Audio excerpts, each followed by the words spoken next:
Makadiwa na Mwari nezita raishe ramuponesi wedu Jesu, tiri pano Hope in the Wilderness International tichiti vana vaMwari, welcome to a brand new year 2023. Tinokushuvirai gore rakanaka, tinokushuvirai kubudirira mune zvese zvatinenge tichiita. Tadzoka tine simba rinobva kuna Ishe wedu Jesu Kristu nemweya mutsvene, tichiuya kwamuri kuti titsanangure nyaya dzeumambo dzeushe husingaperi. Hope in the Wilderness ichanel yenyu.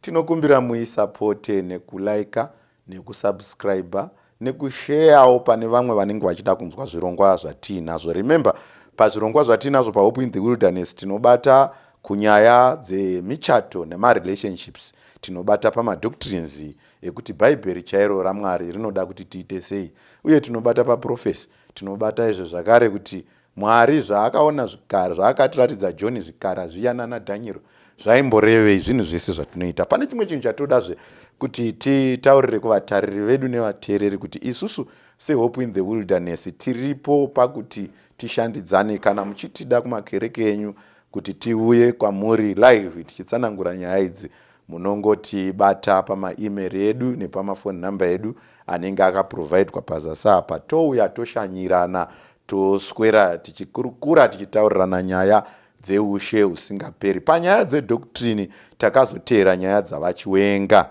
nemhaka yekuti vaChiwenga vakabata nyaya dziri doctrinal vakada kupaza doctrine, especially vakanangana nemasavadha vakati our friends, our Apostle Chiwenga's message to our Adventist friends.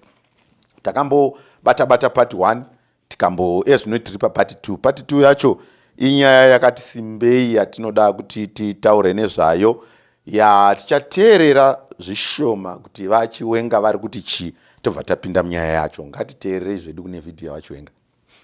Than the other 6, but the fourth, the Sabbath commandment, shone above them all, for the Sabbath was set apart to be kept in honor of God's holy name. The holy Sabbath looked glorious. A halo of glory was all around it. I saw that the Sabbath was not nailed to the cross. If it was, the other 9 commandments were, and we are at liberty to go forth and break them all, as well as to break the fourth. I saw that God had not changed the Sabbath, for he never changes, but the Pope had changed it from the 7th to the first day of the week, for he was to change times and laws. We want to stay a little bit on that page. What a whore, what what a strange broadside this was. It was broadside 3, which was done on April 7, 1847. Yes. Paragraph 3. I want to point out that we obtained this from the Seventh Day website, which is egwwritings.org. egwwritings.org. We just want to make sure that believers know, and with their wings spread out over it, their faces were turned towards each other and they looked downwards. Between the angels was a golden censer. Above the ark where the angels stood was an exceeding bright glory that appeared like a throne where God dwelt. Jesus stood by the ark. So Ellen White saw God. Yes. And she saw Jesus standing beside God. She saw an ark in heaven. Yes. I don't know which heaven this woman was. We just want to refute what this woman said. Yes. So maybe I don't know if we had finished reading 2 Timothy. We left at verse 25. Yes, but we wanted to read verse 23 to 26. But foolish and unlearned persons avoid. knowing that they do generate strife. Yes, And the servant of the Lord must not strive, he must not strive. but be gentle unto all men. So we are going to try and be gentle, Mhm. because like I said, our agenda is not to pick up a fight. Yes, Friends which are in darkness, yes, unfortunately, the darkness that the SDA members are in is posing as light. yeah. That is the most dangerous aspect of a false church Mhm. or a false doctrine. Yes. It poses as light. So you have darkness, but that darkness is telling you that I am light. When people tell you, come out of darkness, Yes. you ask, which darkness are you Yes. talking about? Mhm. Our Lord talked and lamented about those who are using darkness as their light. Yes. Verse number 23. False church. Yes. The easiest way to know that these people are in a false church, it is their reluctance to engage. Yes. Yes. They don't want to engage. Mhm. They will tell you, our pastors are not allowed to engage in public discussions or public debates. Yes. We are willing to send you a junior person in the church. And you ask them, we never asked you to Yes. debate. If you are not allowed to debate, why are you inviting us to a debate? You're bringing us someone who is not skilled in the word of Yes. truth, Yes. Yes. so that we can waste our time. No. Let us engage. Let us speak with one another, Yes. and let us open scriptures Mhm. to show each other Yes. sound doctrine. Yes. Yes, emphasized the preeminence, the prominence Yes. of the Sabbath Yes. by showing Ellen White a box in heaven, which is called the ark, Yes. because the ark was a box. Yes. Others call it the covenant box, Yes. the ark of the covenant. Yes. Inside the ark, Yes. she saw So two tables of stone. stone. On one of the stones, she saw an illuminated Sabbath Sabbath. law. And God told her, tell the people the Sabbath is more important than the other 9 commandments. Why? According to her, she said for the Sabbath was set apart Yes. to be kept in the honor Yes. of God's holy name. Yes. This statement is false as well. Yes. It doesn't exist anywhere in the Bible. Yes. It is a pigment of Mrs. Ellen White's imagination. Yes. But let me remind our people and our viewers and our SDA friends that they should not forget Mhm. that Mrs. Ellen White was hit by a stone, and people in history says that she also suffered seizures because of a brain damage, All right. and she was in that state for some days. It was after that fateful incident that she then stood up to say God had sent her. So if you suffer such a medical tragedy, it's very, very common Yes. to those who are in the medical fraternity or field Mhm. to start to have delusions or illusions. Yes. We are not doctors.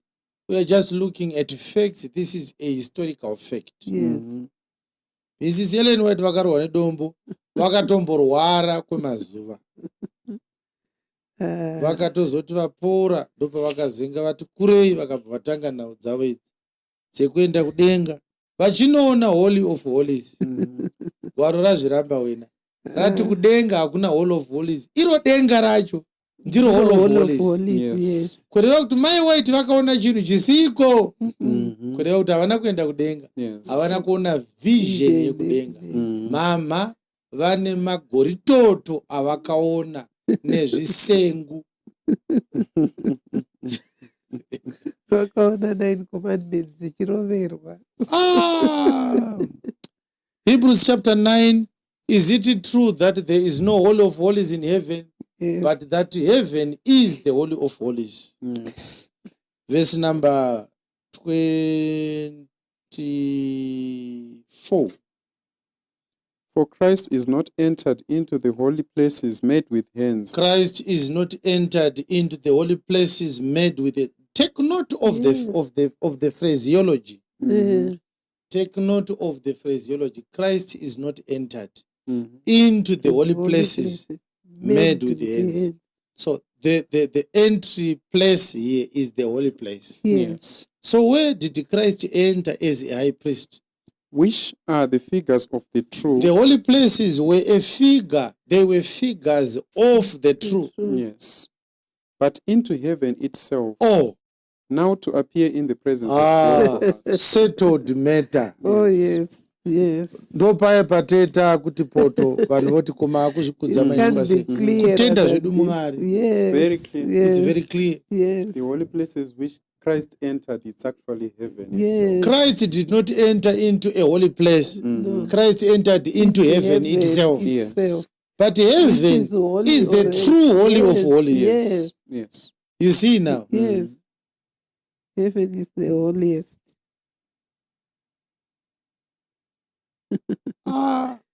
Kuti masavada vhesi vanoiziva. Can anyone ask Adventists whether this verse exists in their Bibles? We are going to talk. Saka ndofunga kuti hazvinzwisisa kuti vachiwenga vari kuti zvatinoda kuti titaurirane panapa ndezvekuti tinofanirwa kuti tibate makey points aripo, because dzimweni dzenguva vachiwenga pamwe pacho vanenge vachingotuka Ellen White what a whole. Munhu anoda kuzviita akaenda kudenga, munhu anoda kuti akadzoka kudenga, munhu angaone here Jesu, munhu angaone here Mwari, etc etc. Izvozvo hazvinyanya kutibatsira. Chatinoda kubatsira kubata muzongozongo wedoctrine racho, tichinyatsoriivhura, tichipenengura, tichivhura magwaro kuti tione kuti Mwari vanoda kuti tidzidzei panyaya yasokoswa kana kuti yatangwa navachiwenga. Saka nyaya iripo inyaya yekuti number 1, Ellen White akaenda kudenga akaona imba tsvene tsvene, mukati memba tsvene tsvene akaona Ark of Testament. Aona Ark of Testament akaona mukati mayo imomomo muine matombo emitemo ine 10, asi pamatombo ine mitemo ine 10 akaona mutemo weSabata uchipenya kudarika imwe mitemo. Ndo nyaya iripo yekutanga iri kurambwa navachiwenga kuti Ellen White anga ari munhu anga atombokuwara, saka anga achisuffer from mental amnesia, whatever medical term raanga ape ndivachiwenga vari kupa izvozvo. Kechipiri patinoda kutarisa ndepekuti Ellen White handizi kuti vachiwenga vateerera zvakaita sei, asi vari kuti Ellen White akabva ati Sabata rakosha kudarika imwe mitemo 9. Asi inini pandaverenga pachapter yaabudisa iyo early writings pari kunzi ipo naEllen White, ndakaona kuti Sabata ranga risina kubviswa, nekuti dai rakabviswa zvinoreva kuti neimwe 9 ingadai yakabvawo.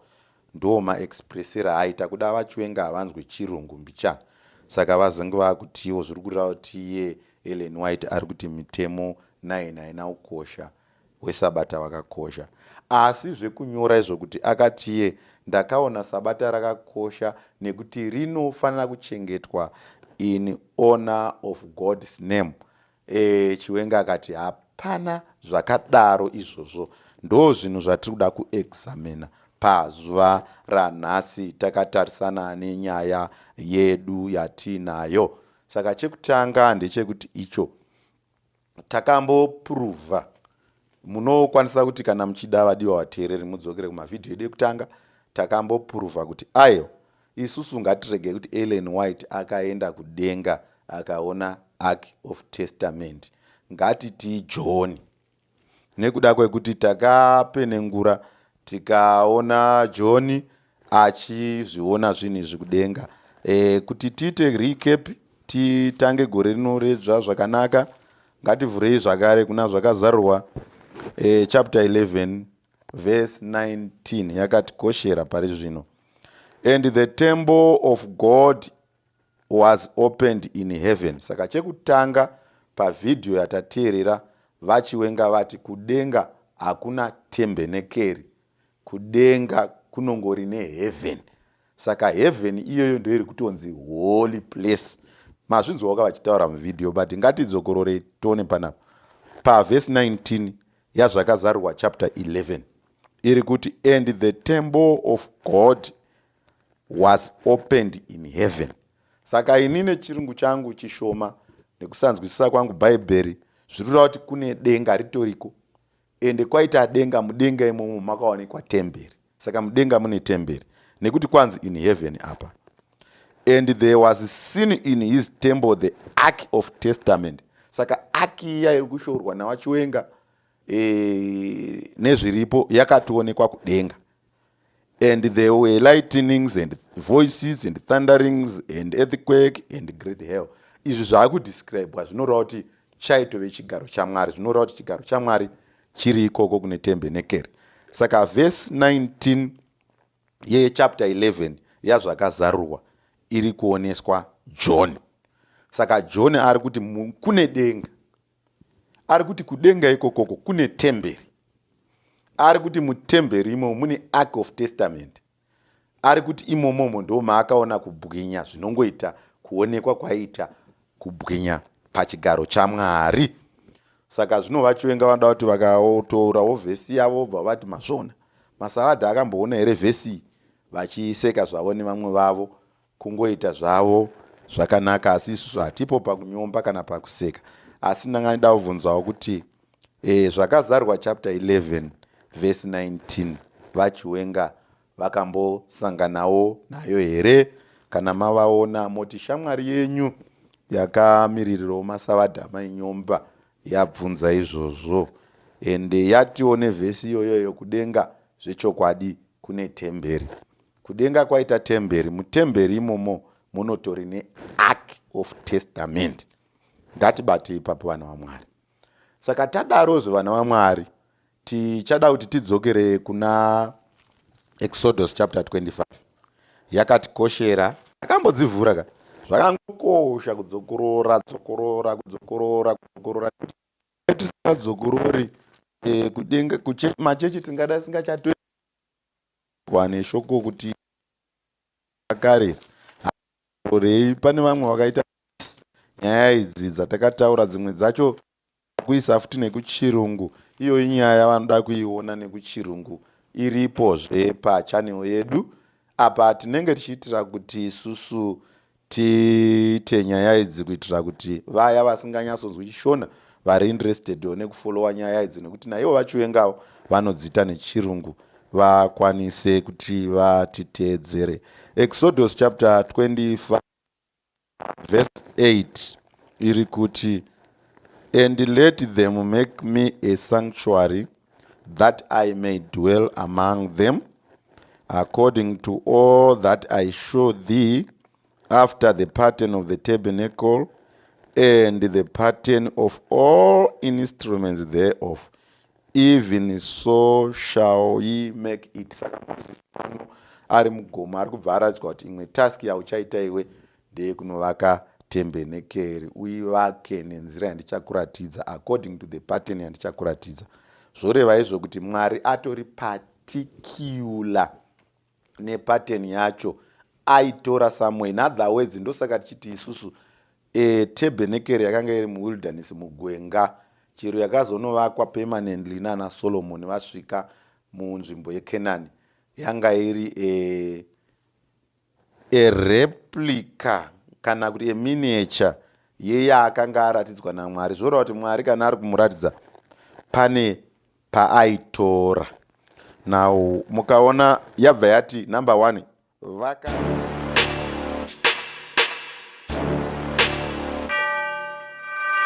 more muorivhi achienda kudenga akanopinda mumba tsvene. Taakuzviona sei manje kuti mumba tsvene? Taakuzviona nemidziyo iya, nekuti payaive pasi waiti ukapinda ukaona shurubread ona malambstands woziva kuti ndiri mumba tsvene. Ukazodarikidza ukanopinda muhall of holies ukaona paita ark of testament ndoziva kuti ndamumba tsvene tsvene. Saka mainstruments manje kana akuchinyorwa muno mubhuku anotiratidza kuti Jesu ari papi panguva ipi. Saka imimi mukanoenda manje kuchapter 4 nechapter 5 yezvakazarurwa, muchanoona yakakoshere chapter 4 because chapter 4 iri kulinga straight Jesu achibva pano pasi achipinda mukati medenga. Apinda mukati medenga iri kunolinga manje na Hebrews chapter 9 verse 24 ndo yakanangana na Revelation chapter 4. Saka verse 6 inoti, and chapter 4 yazvakazarwa verse 6, and before the throne there were a sea of glass like crystal, and in the midst of the throne, the round about the throne, were 4 beasts full of eyes before and behind, and the beast was like a lion, and the second beast was like a calf, and the third beast was like a man, and the fourth beast was like an eagle, and the 4 beasts had each of them 6 wings. Tozviverenga toona kuti dzaiti glory, glory, glory, worthy, worthy, worthy is the lamb. Saka tinoda kuti tirambe tichiona panapa, tozoona isusu mukaenda ku chapter 5 moona kuti akabva aona malamb stands, muiverenge.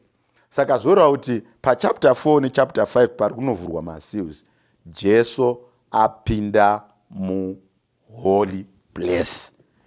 Chapter 4 ne chapter 5 yazvakazarurwa iri kulinga na Hebrews chapter 9 verse 24. Ndofunga ndatsanangura ipapo, regai ndipfuure. Now, ko manje kana taakuna zvakazarurwa chapter 11, handi tabva ku chapter 4 ne 5 taakuenda ku 6 maseals avhurwa, tichienda ku 7 pane nyaya dzesealing, pane nyaya chapter 8 tiri kuenda nanyaya dzemasealing achinopera, tichienda kumberi chapter 10 tichinoona nyaya yemuchinda werugare achiisa gumbo panyika, gumbo pagungwa. Toenda kuchapter 11, then chapter 11 yobva yati ndakaona tembenekeri yavhurwa, denga parakazarurwa, mukati mayo ndikaona ark of testament, chapter 11 verse 19. Zvoreva kuti panapa dhoranga rakavhurwa ratosiyana. Chemba yakapinda Jesu paakabva pano pasi pagomo reMorive yasiyana neiri kuonekwa manje naJohn pachapter 11. Zvoreva kuti tiri kutomuvha netimeline. Zvoreva kuti at one time or the other umu makaa muina Jesu achivhura zvisimbiso, muine ma24 elders nemalamb stands, umu manga musina ark of testament, asi pane imwe nzvimbo manje mabva maonekwa ark of testament. Saka zvoreva kuti denga riri kutodescribe kuti iye zvino Jesu amu holy of holies. Saka ipapo pakatikoshera kuti tizive. Now, inini ndatsanangura nyaya iyi ndisina kushandisa Ellen White, ndashandisa John the Revelator nemamwewo mavhesi atavhura.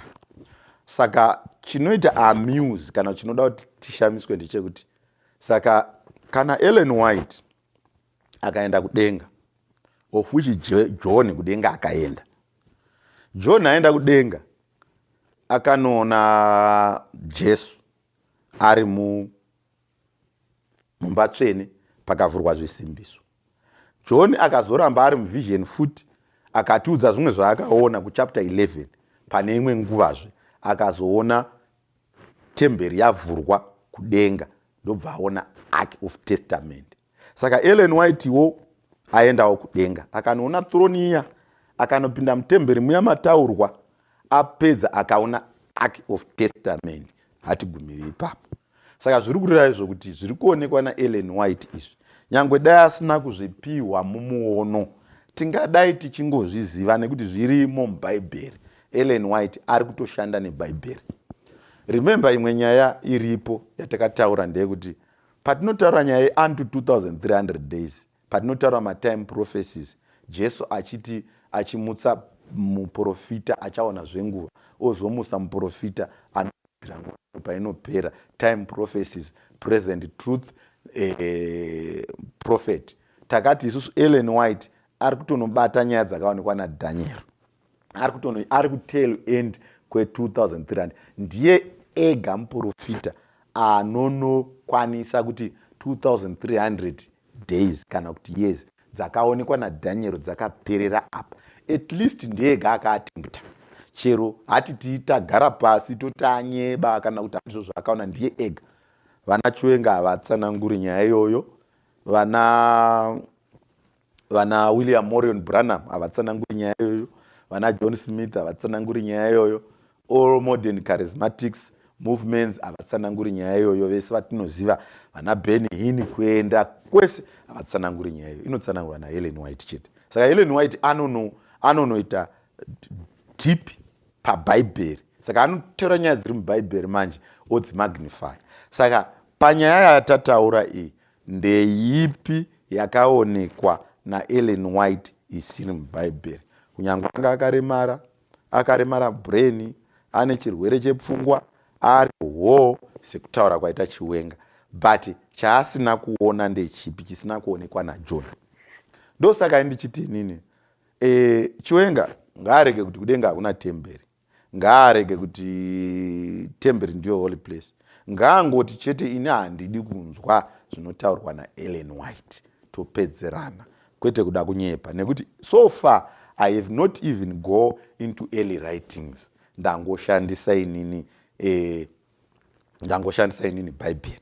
Saka manje Ellen White akutozongoita fedha manje. Fedha yake ndeyekuti paanoona Ark of Testament yakaonekwawo naJohn paRevelation 11:19. Saka John naEllen White vari kuona chinhu one. You can dismiss kuti unoda chaonekwa naJohn kana kuti unoda kuonekwa chaonekwa naEllen White, asi handina chandoda, ndongoda kuona kuti vari kufambirana here. Saka kana vari kufambirana John kana akaona kusvika paakaona, Ellen White akuita fedha kuti Ark of Testament iyoyo mukati mayo ndakazoona matemwe negumi, asi weSabata uchiita shine bright. Saka zviri kuita sekunge Ellen White angowedzera detail pane zvimwe chete zvakangofanana zvavakaona vese. Saka akanganisa papi nenyaya yekuti manje tikachidzokera manje kuna Hebrews uya averengwa naChiwenga, Hebrews chapter 9, akatikoshera zvakare kuti timubate nezvake. Hebrews chapter 9 uya averengwa naChiwenga, iri kuti verse 1, then verily the first covenant had also tabernacle ordinances of divine service. Ndakamboti inini underline mawedzi vayana ordinances, musazovhexwe nana Colossians 2:16 vasazokuvharei, munovharwa nezvinhu zvakapusa zvakadaro. Then verily the first covenant had also ordinances of divine service and a worldly sanctuary, iya sanctuary ye worldly. And there was a tabernacle made. The first was the candlestick, iya yaita kuti ti-identify kuti Jesu akapinda mumba yekutanga paakakwira kubva kudenga, i-candlestick. Dai candlestick iyi isina kuiswa mumba yepasi panapa, tingadai tisina kuziva kuti Jesu paakakwira mudenga akanopinda mumba ipi, point yekutanga. And the table and the shewbread, which is called the sanctuary. And after that, the second veil, the tabernacle, which is called the holiest. Saka kubva pane iyoyo pane holy of holies. Ari kutsanangura tabernacle yepano pasi, remember. Pa verse 3 po anoti, and after the second veil, the tabernacle, which is called the holiest of all. Verse 4, which had the golden censer. Maivenei golden censer.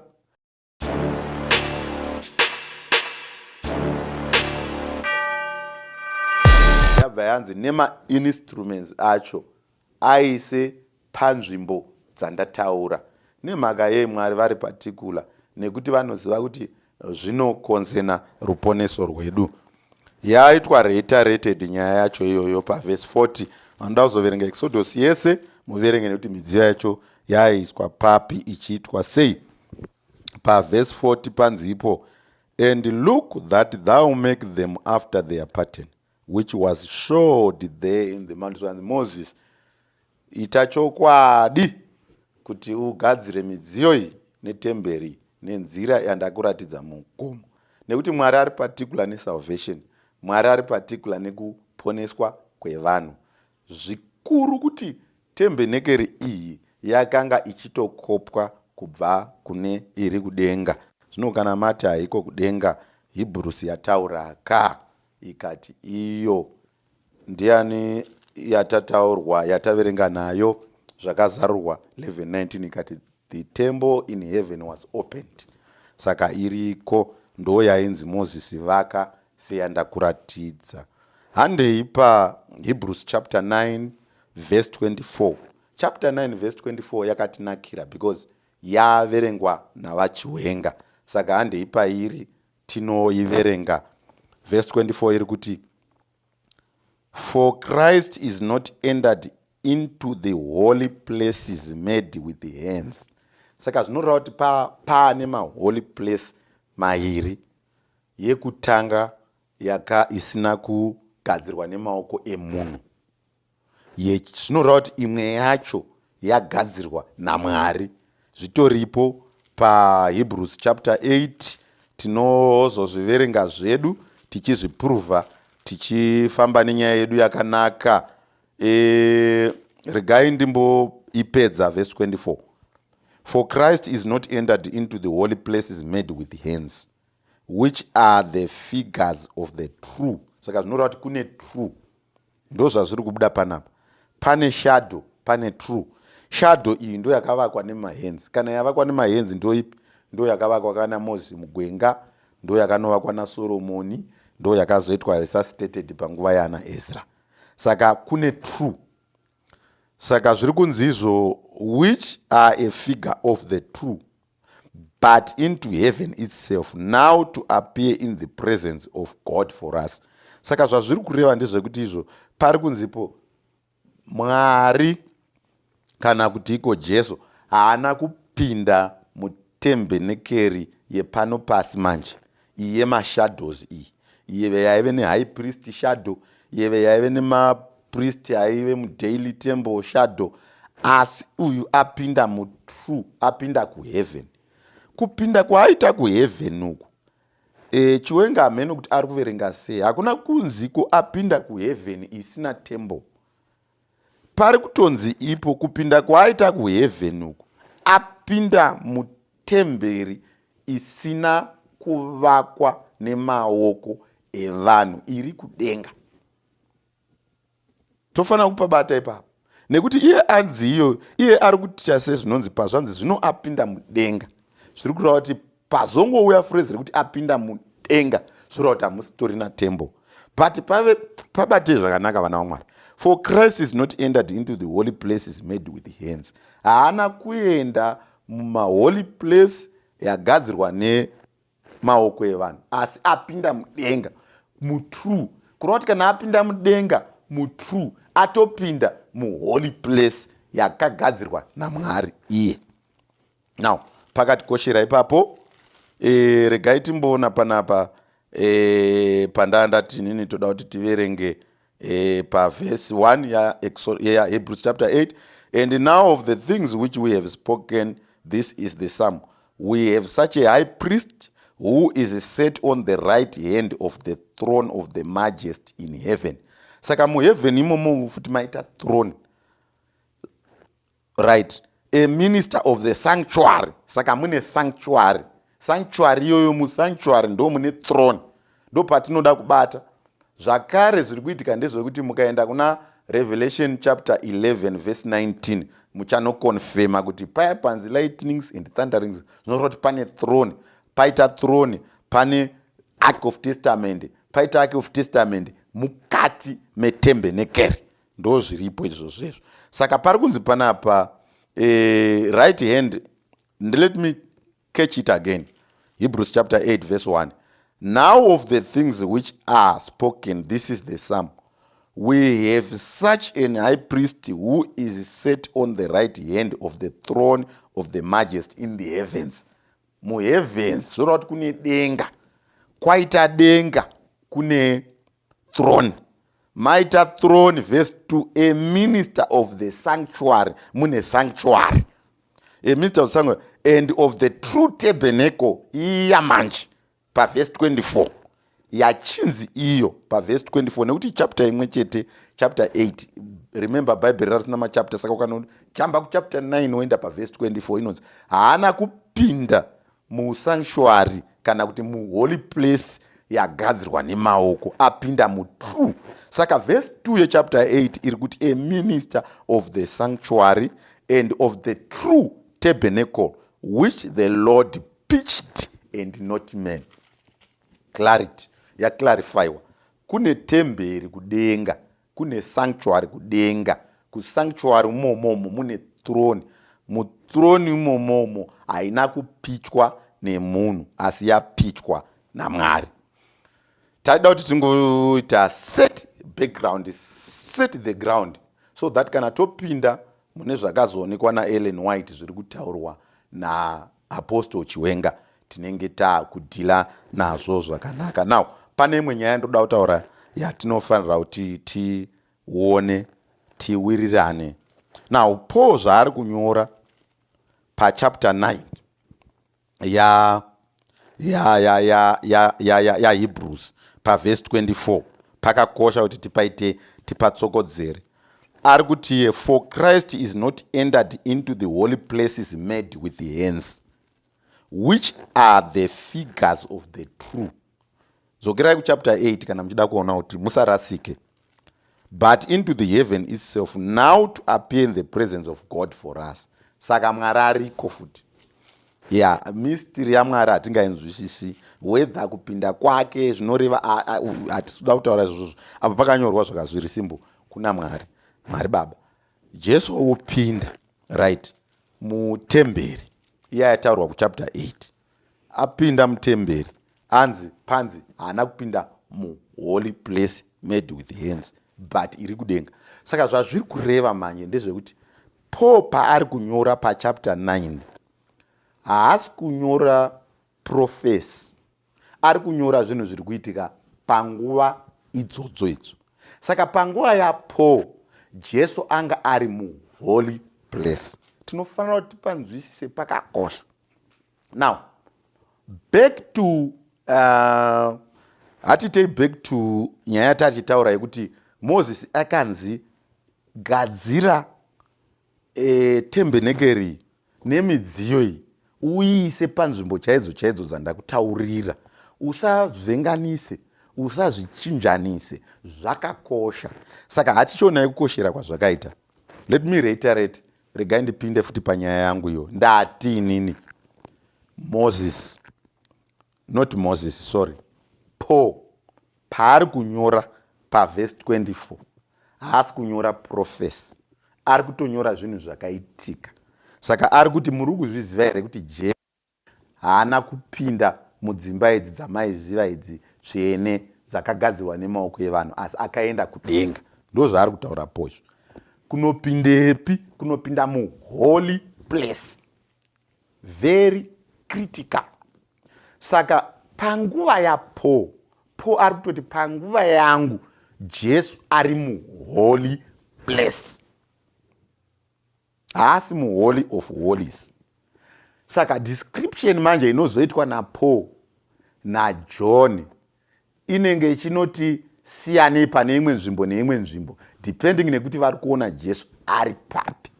Saka Paul paari kuona Jesu ari mumba tsvene, tichazoenda kuna Ellen White, haasi kumuona ari mumba tsvene, ari kumuona ari mumba tsvene tsvene, muholy of holies. Therefore description inozoda kupuwa naEllen White inotisiya iri kupuwa naPaul panapa, because Paul ari kumuona ari mumba tsvene, pakakosha. Saka zvakakoshera kuti tizive kuti tinozviziva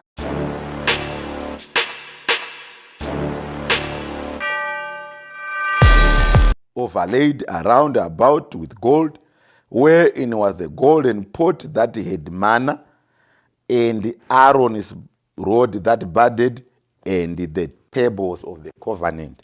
What are the tables of covenant? The tables which contained the 10 commandments. So manje, why am I reading? Because munozontaura kuti ega uri kuverenga tebhenekeri yepasi. Ko taverengere Exodus 25 verse 8 na 40. Moses, make sure that unoisa midziyo iyi exactly sezvandakuratidza. Haufani kunotora Ark of Testament uise mufirst chamber kana kunotora candlestick uise musecond chamber. Unodistort salvation. Make sure. Saka why is Paul ari kurondedzera izvi? Ari kurondedzera izvi ari kuti manje Jesu achipinda manje mumba tsvene kudenga. Saka ari ipi? Saka kuno kana kwaive macandlestick, maari muine macandlestick atori mumba yekutanga. Ellen White pane imwe period nguva yapfuura akutoona kwaane Ark of Testament. Zvoreva kuti Jesu atomuvha manje aamune Ark of Testament, atomu Hall of Holies. Ellen White ochiona manje kuti muArk of Testament muya munotori necandlestick, munotori ne pot of manna, munotori ne rod that budded, munotori nema 10 commandments. Saka why is it important? It's important because ndo zviri pano pasi as a shadow, but the reality is up. Saka kana kureality kuriko kudenga kunogoita reality sei iko kusina mitemo yacho. Remember pa second chamber patari tatova mu-atonement, tatova mu-judgment. Saka mitemo ine 10 inotoshandiswa pa-judgment. Saka Jesus cannot sit on a judgment seat asina mitemo inova standard of judgment, whether tichida kuzviramba kana kuti hatini. Now, Chiwenga manje abva aburitsa point yekuti iyo hazvigoni kuti Sabata rinzi raipenya kudarika mimwe mitemo. Ndo pakatikoshera vanofarira kuti varambe vachititeera titeerei, nekuti tinoita kunge nyaya dzacho tiri kudimbura mani. Toda kuti zvierere mani. Tingaite 4 hours tichiita nyaya 1 kuti inyasobuda ese, but imi mukaona vhidhiyo inoyi mukazolinga neinoteera muchaona kuti tiri kuiburitsa zvakaita sei. Isu tiri kuti isusu in summary, Ellen White akangoonekwa zvakaonekwa naJohn zvese. Ellen White ezvinezvi ari kuona Jesu ari mumba tsvene-tsvene nemhaka nekuti mune Ark of Testament. Revelation 11 verse 19 zvakaonekwa nani naJohn. Ellen White ari kuzoona further manje mukati muya mune Ark of Testament, mukati macho mune Aaron's rod, mune 10 commandments, mune pot of manna. Zvogoramba sei because midziyo iyi ndo yanga iripo pasi panapa. And Moses akaemphasize kuti asaite mistake because izvozvo zvinozoita kuti zvisatirasise kuti Jesu akuitei pari zvino. Saka zvoramba sei. Ellen White kwakuchiona mitemo ine 10 tingairambire. Ellen White aona mitemo ine 10 akazoona weSabata uchishaina brighter nekuti pane significance yawinani. Now zvazviri kureva ndizvokuti hazvirevi kuti mitemo iyi payakanyorwa kudenga kuba weSabata uri kutoshaina brighter. Vision chete yenguva iyoyo. Saka yairatidza kuti pay attention to this patime period yatari, because pane zvichaitika neSabata. Pay attention to it. Ndo nyaya yangu. Saka aitwa draw attention to the law of the Sabbath.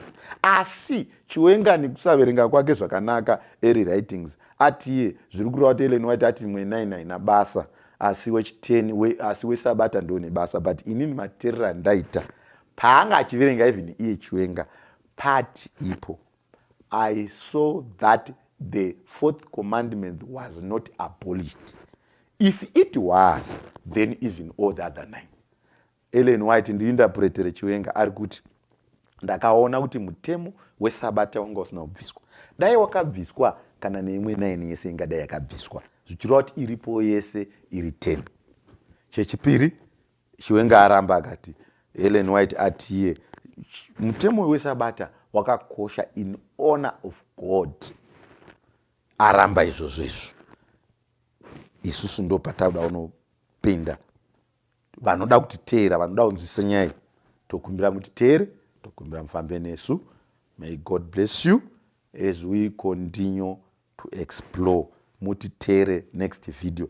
Kana ino yakukomborerai Hope in the Wilderness International, Evangelist Chivhaka the second, share, like, ipai kuvanhu vhangeri riende kundimi dzese, kumarudzi ose, kusvika zvaitwa zvapera. God bless you. Happy New Year. fambai nevhangeri, hatenderere mberi. Mwari ngaakuitirei nyasha. Amen.